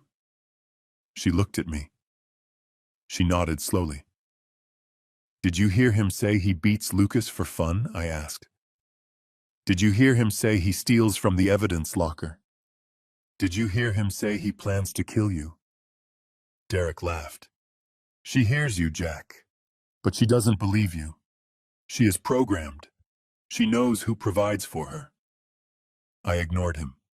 I kept my eyes locked on my daughter. This is your hero, Rachel. This is the man you sacrificed your son for. This is the man you screamed at me to protect. Look at him. Really look at him. Rachel turned her head. She looked at Derek. For the first time in 10 years, she didn't see the uniform. She didn't see the husband. She saw the monster. She started to scream. It was a muffled sound behind the duct tape, but it was primal. It was a scream of pure agony of a heart ripping in half. She thrashed in the chair, the metal legs scraping against the concrete floor. She threw her head back and wailed a sound of grief so profound it made the hairs on my arms stand up. Derek looked annoyed. He stepped forward and raised his hand to strike her again. "Shut up, Rachel," he snapped. "Don't make this harder than it has to be." I took a step forward. "Don't touch her," I said. My voice wasn't wheezing anymore. It was the voice of command. Derek spun around, surprised by the change in my tone. He pointed the gun at my chest. "You are in no position to give orders, old man. Sign the papers." I looked at him. I looked at the gun. I looked at the arrogance that was about to be his downfall. I heard everything, Derek, I said. And so did they. Derek frowned. Who is they? I ripped open my shirt, revealing the small black device blinking on my chest. The Federal Bureau of Investigation, I said. You are live on a federal frequency, Sergeant. And you just confessed to racketeering, drug trafficking, assault, and conspiracy to commit murder. Derek stared at the light. His face went pale. His hand started to shake. You are bluffing, he whispered. I smiled, and it was the smile of the wolf who had finally closed the trap. Check your phone, I said. He didn't have time to check his phone. The skylights above us shattered. It was a beautiful, violent sound that signaled the end of Derek Lawson's reign of terror. But in the split second before the chaos fully erupted, Derek did not look at the roof. He looked at me. His eyes were wide, manic, and filled with the realization that he had been outplayed. Just seconds before the glass fell, he had jammed the barrel of his gun so hard against my forehead, I could feel the metal biting into my skin. He had screamed at me, spit flying from his mouth, saying, "Time is up, old man. Sign the paper, or I paint the wall with your brains." He was trembling, vibrating with the desperate energy of a man who sees his escape route closing. I had looked him dead in the eye. I didn't flinch. I didn't beg. I just smiled a cold, hard smile that I had saved for this exact moment. I told him, Derek, I forgot to tell you something. I am not alone. That was when I ripped the buttons of my flannel shirt open. The sound of the fabric tearing was sharp and distinct in the warehouse. I exposed the black Kevlar vest underneath, but more importantly, I exposed the small device clipped to the center of my chest. The green light was pulsing a steady heartbeat of digital justice. Welcome to the FBI live stream. Derek, I said, my voice calm and steady amidst the rising storm. You are on the air. His gaze dropped to the device. For a heartbeat, he was frozen, paralyzed by the sheer impossibility of what he was seeing. His brain couldn't process it. He was the predator. I was the prey. The prey doesn't wear a wire. The prey doesn't bring the federal government to a warehouse execution. Then the world exploded. Flashbangs detonated with a blinding white light and a concussive thump that hit you in the chest like a sledgehammer. The sound was deafening, a high-pitched ring that drowned out Derek's scream. Smoke filled the air, instant and disorienting. Federal agents dropped the weapon. Get on the ground now. The voice was everywhere, amplified by loudspeakers booming from the rafters and the doors. It wasn't a request. It was the voice of God. Red laser sights cut through the smoke, dozens of them dancing across Derek's chest and face. He looked like a pincushion of light. He spun around, wild and erratic, waving his gun.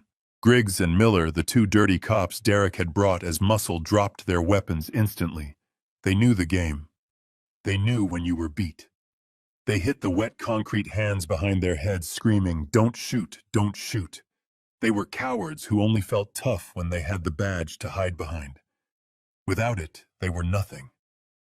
But Derek broke. He didn't drop the gun. He grabbed Rachel. He yanked her chair backward, using her body as a human shield. He pressed his gun to her temple, his arm shaking violently. "Back off," he screamed, his voice cracking into a high falsetto of terror. "I will kill her. I swear to God, I will kill her." The SWAT team froze. They were professionals.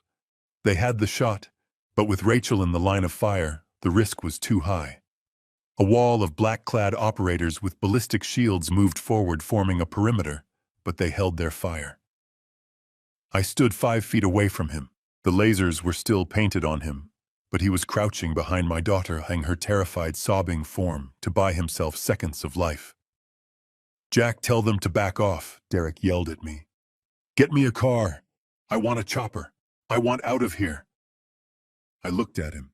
I looked at the man who had beaten my grandson, who had stolen my daughter's future, who had planned to murder me and make it look like a suicide. I saw the sweat pouring down his face. I saw the madness in his eyes. He wasn't a sergeant anymore. He wasn't a husband. He was a rabid dog. "It is over, Derek," I said, stepping forward. "There is no chopper. There is no car. There is only a cell. Put the gun down and maybe you get to walk out of here alive." He pressed the gun harder against Rachel's head. She whimpered a sound of pure despair. "Stay back, old man, or I swear I will do it. I have nothing to lose." "You have one thing left to lose," I said, taking another step. "Your life." He shifted his aim. For a fraction of a second, the gun left Rachel's temple and pointed at me. He wanted to kill me. He hated me more than he loved his own survival. That was the mistake. I didn't wait. I didn't hesitate. I dropped to one knee. It was a move I had drilled 1,000 times in the academy 40 years ago. Muscle memory doesn't age, even if the joints do. My hand went to my ankle. My fingers closed around the grip of the Glock 19. Derek saw the movement. He tried to bring his aim back to me. He tried to pull the trigger.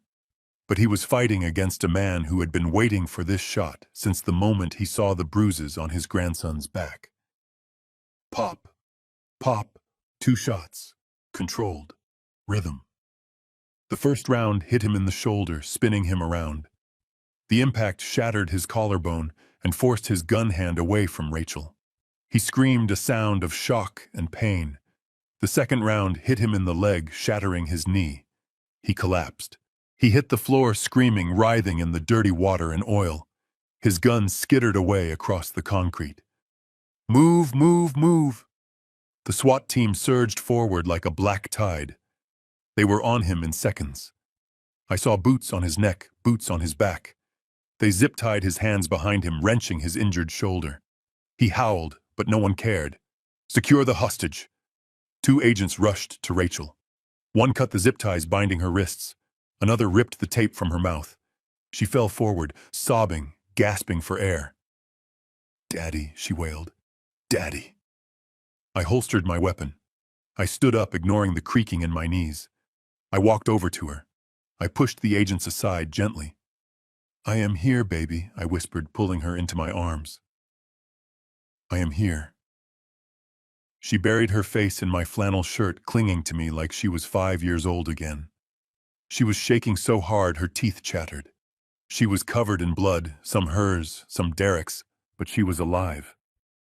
I looked over her shoulder. They were hauling Derek up. He was limping, bleeding, crying. He looked at me. His eyes met mine. "You ruined everything," he spat, blood spraying from his mouth.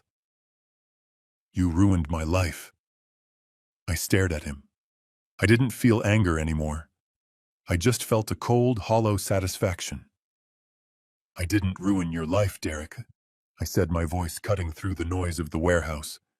"I just turned on the lights." An agent in a suit walked over to me. He was the lead investigator, the one Edward had contacted. He looked at Derek, then at me. "That was a hell of a shot, Mr. Sullivan," he said. "I practiced," I said. "Is the feed still running?" the agent asked, pointing to my chest. I looked down. The green light was still blinking. "Yes," I said. "Good," the agent smiled grimly.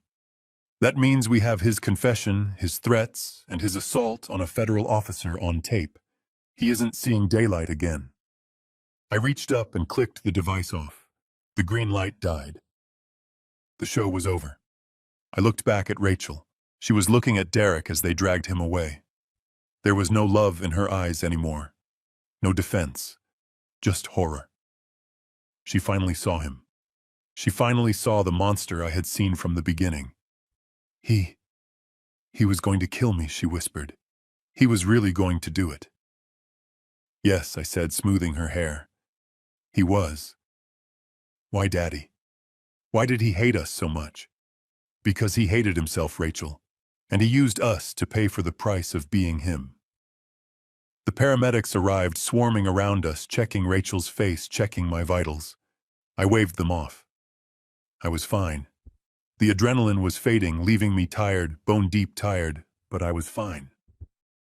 We walked out of the warehouse into the rain. The flashing lights of the police cars and ambulances painted the night in chaotic strokes of red and blue. I saw Edward Mercer standing by his car, smoking a cigarette under an umbrella. He saw me and walked over. "You cut it close, Jack," he said, looking at the blood on my shirt. "I had to be sure, Ed. I had to be sure he wouldn't wiggle out of it." Edward looked at Rachel. "Is she okay?" "She will be," I said. "She has a long road, but she is free." "What about Lucas?" Edward asked. "He is safe," I said. "He is the only reason I am standing here." I looked up at the sky. The rain was washing away the grime of the city, washing away the lies of the last 10 years. "Take us home, Ed," I said. Edward drove us back to the safe house. Lucas was waiting. When he saw his mother bruised and broken, he didn't recoil. He ran to her. "Mom," he cried, hugging her. Rachel fell to her numb, hugging him back, burying her face in his neck. "I am so sorry, Lucas," she sobbed. "I am so, so sorry. I should have believed you. I should have protected you." I watched them holding each other. The family was broken, yes, shattered. But the pieces were still there. And we had the strongest glue in the world to put them back together. Truth. I sat down in a chair and closed my eyes. I could finally sleep. The wolf was in a cage. Gum asan. The sheep were safe. And the old shepherd had one more fight left in him. Because Derek wasn't the only one who had to pay. There were accomplices. There were enablers. And tomorrow I was going to find every single one of them. But for tonight, I just listened to the sound of my daughter and grandson crying together. It was a sad sound, but it was a real sound. And after years of silence and lies, it was the most beautiful thing I had ever heard. The aftermath of a raid is never like the movies. There is no slow-motion walk away from an explosion. There is just noise, chaos, and the smell of ozone and fear. The warehouse moments ago, a theater of death, had transformed into a beehive of federal procedure. The SWAT team moved with mechanical efficiency, securing the perimeter, tagging evidence, and processing the prisoners. I stood near the open bay doors, the cold wind drying the sweat on my neck, watching them haul Derek Lawson away. He wasn't walking like a sergeant anymore. He was dragged, his feet scraping the concrete, his expensive suit ruined by oil and sludge. He was screaming, but it wasn't commands. It was a stream of incoherence blaming everyone but himself. He screamed at Griggs and Miller, calling them rats.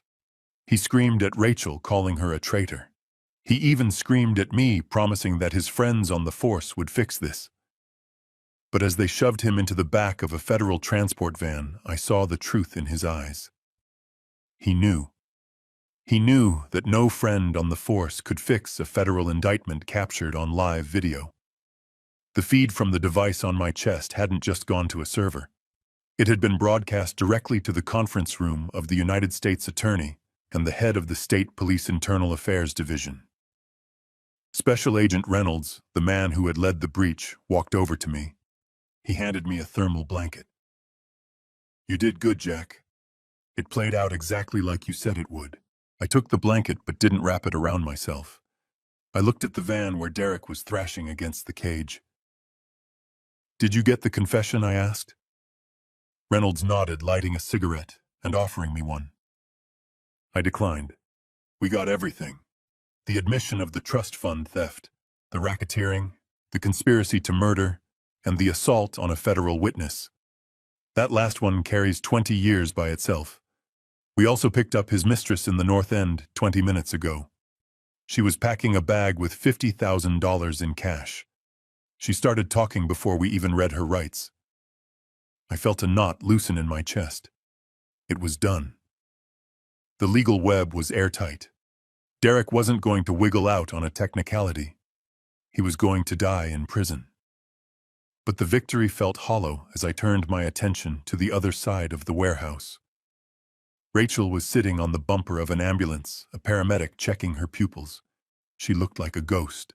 Her face was a map of bruises, purple and yellow, blooming under the harsh lights. but the physical damage was nothing compared to the hollowness in her eyes. I walked over to her. The paramedic stepped back, giving us space. Rachel looked up at me. For a long time, she didn't speak. She just stared as if trying to reconcile the father she had demonized for years with the man who had just walked into a kill box to save her. Then her legs gave out. She slid off the bumper and hit the wet asphalt. She didn't try to stand. She curled forward, burying her face in her hands, and let out a sound that I will hear in my nightmares until the day I die. It wasn't a cry for help. It was a cry of absolute crushing shame. I knelt down. The pavement was freezing, soaking through my jeans instantly. "Rachel, get up," I said softly. She shook her head violently. No, I can't. I can't look at you. I can't look at anyone." I reached out and touched her shoulder. She flinched, expecting a blow. That flinch broke my heart more than any bullet could have. "He was going to kill me," she gasped, the words tumbling out between sobs. He told me I was an anchor. He told me he hated me. I defended him, Dad. I chose him. I let him hurt Lucas." "Oh God, Lucas." She grabbed my hand, squeezing it with a desperate strength. "I let him hurt my baby. I told Lucas he was lying. I told the police he was on drugs. What kind of mother am I? I am a monster. I am just like him." "No," I said firmly, gripping her shoulders and forcing her to look at me. "You are not like him. He is a sociopath, Rachel. He spent 10 years isolating you, gaslighting you, making you believe that up was down and black was white. You didn't choose him over Lucas. You chose the version of reality he force-fed you." "But I signed the papers," she wailed. "I let him take the money. I let him take everything." "Money is paper, Rachel. It burns, it shreds, it doesn't matter. We have the money back. We have the house back. But right now I need you to breathe."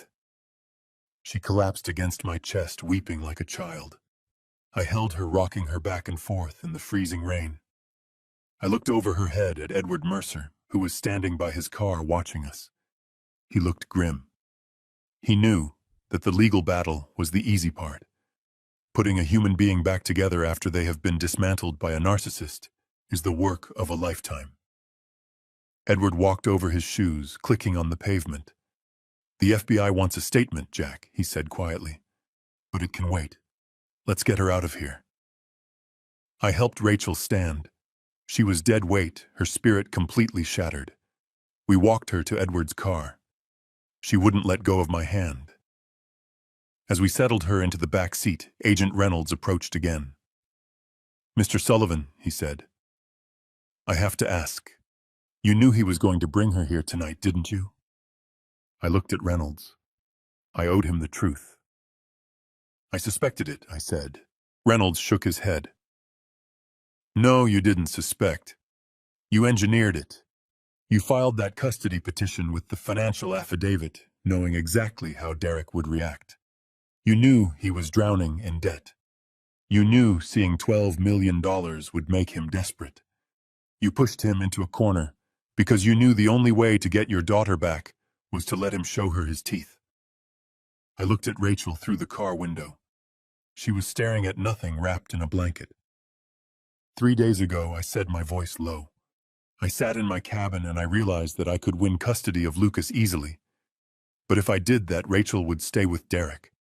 She would believe his lies. She would hate me forever, and eventually he would kill her for the insurance money or just out of spite. I realized that the only way to save her was to let her see him with the mask off. I had to be the bait, and she had to be the witness. Reynolds looked at me with a mixture of respect and horror. "You took a hell of a risk, Jack. If we had been 30 seconds late..." "I know," I said. But I knew Derek. He loves the sound of his own voice too much to pull the trigger right away. He needed to gloat. Reynolds tipped his hat.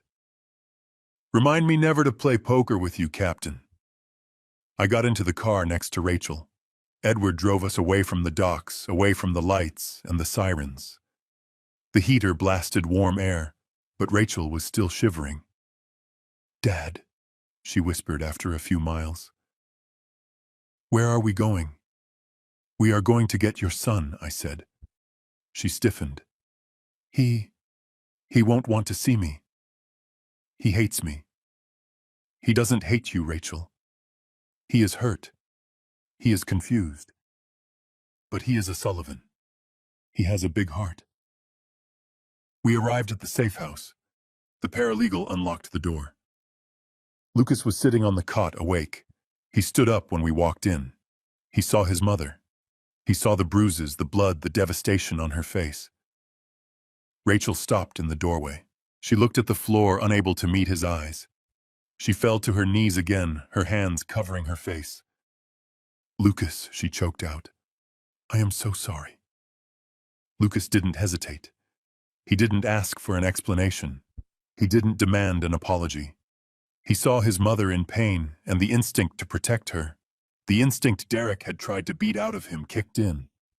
He ran to her. He threw his arms around her neck. "Mom," he cried. "Mom, you are safe." They held each other on the floor of that sterile office, two survivors of a war they didn't start, but had finally finished. I stood back, leaning against the doorframe, feeling the exhaustion finally hit me. My knees ached. My chest hurt where the vest had dug in. I felt every one of my 69 years.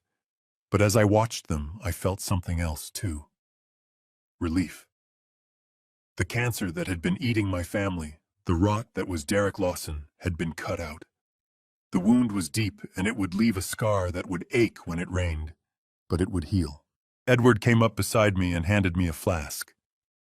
"Drink this, Jack. You look like you are going to keel over." I took a pull. It was cheap whiskey and it burned perfectly. "What happens to her now?" Edward asked, gesturing to Rachel. "She can't go back to that house," I said. "It is a crime scene, and even if it wasn't, it is haunted.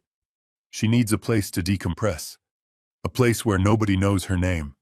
She can stay at my guest cottage for a few days," Edward offered, "until the press dies down." "No," I said.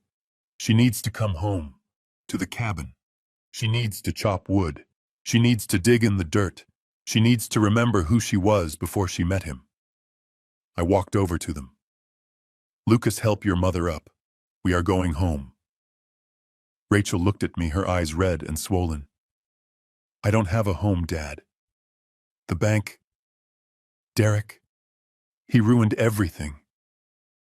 "You have a home, Rachel," I said, pulling her to her feet. "You have always had a home.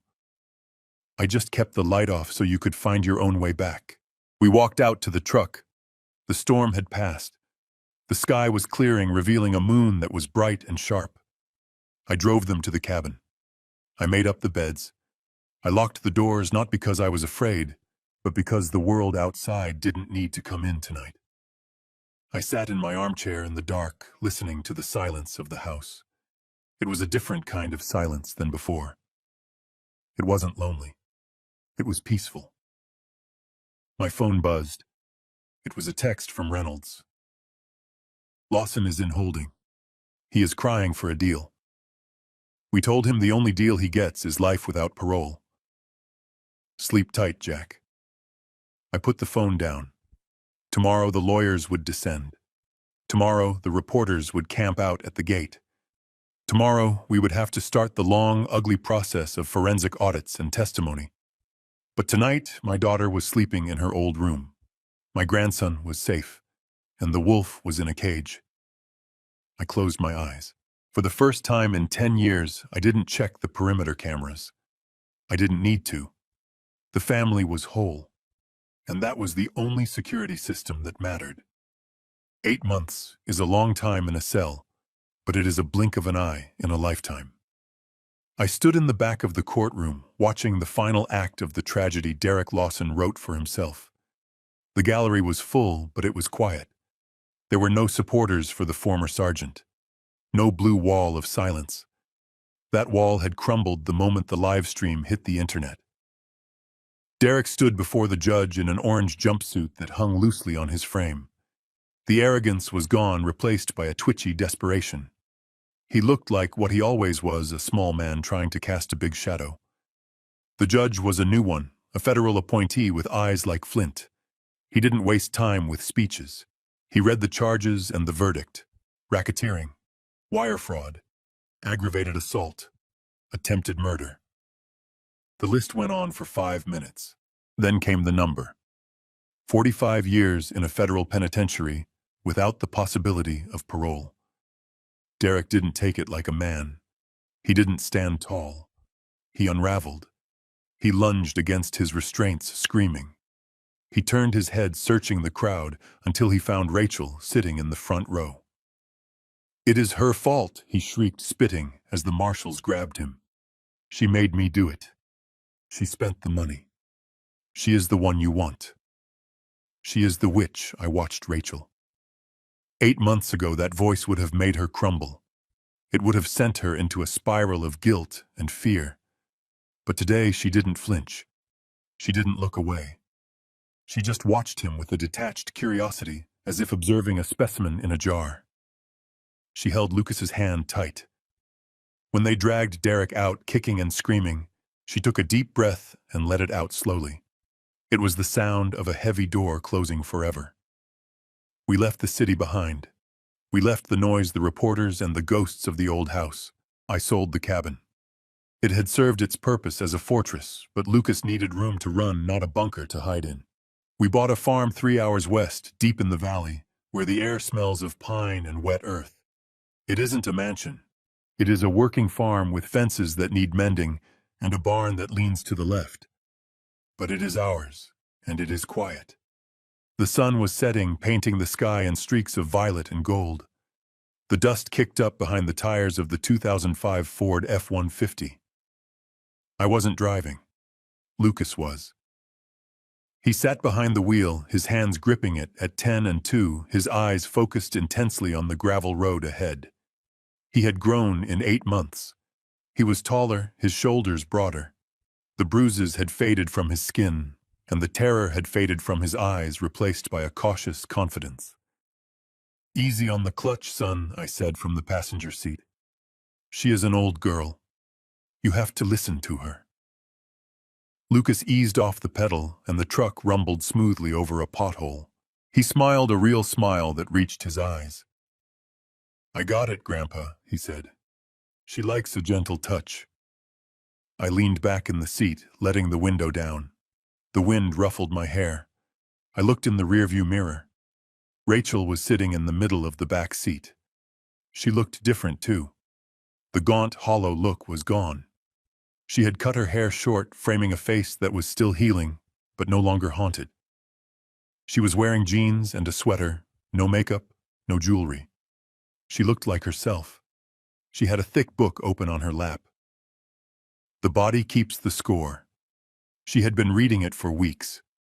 She was seeing a therapist twice a week, driving into town to talk about narcissists and trauma bonds. It was hard work, harder than chopping wood. But she was doing it. She was relearning how to trust her own mind, how to make decisions without fear. She looked up and caught my eye in the mirror. She didn't smile, but she nodded. It was a silent communication we had developed. "I am okay, Dad. I am here." That was enough. We pulled up to the top of the hill overlooking the property. Lucas put the truck in park and killed the engine.